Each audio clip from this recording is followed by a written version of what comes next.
मेरे पास लाइट वाला आ रहा।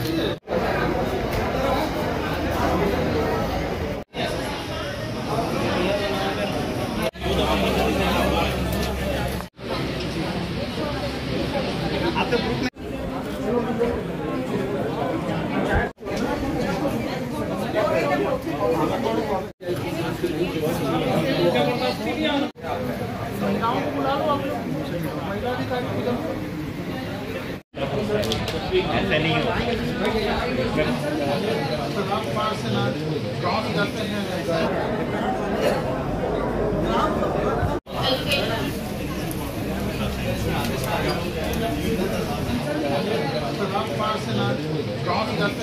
वहाँ भी 1 महीना हो गया।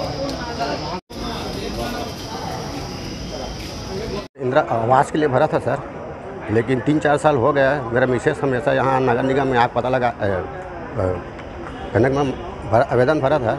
3-4 साल हो गए, 3 बार या 4 बार भरा चुका है आवेदन, लेकिन अभी तक से पार्षद चुटके घुमा कर रखा है। मेरा डॉक्यूमेंट यहाँ तक से अभी तक से जमा नहीं हुआ है, घुमा कर रख दिया इतना दिन। उसके बाद फिर अभी नया 3-4 महीना और भराया था, वो भी वो जो है क्या बोलते हैं उसको, जो राइटर वो मेरा नाम सर राम जी।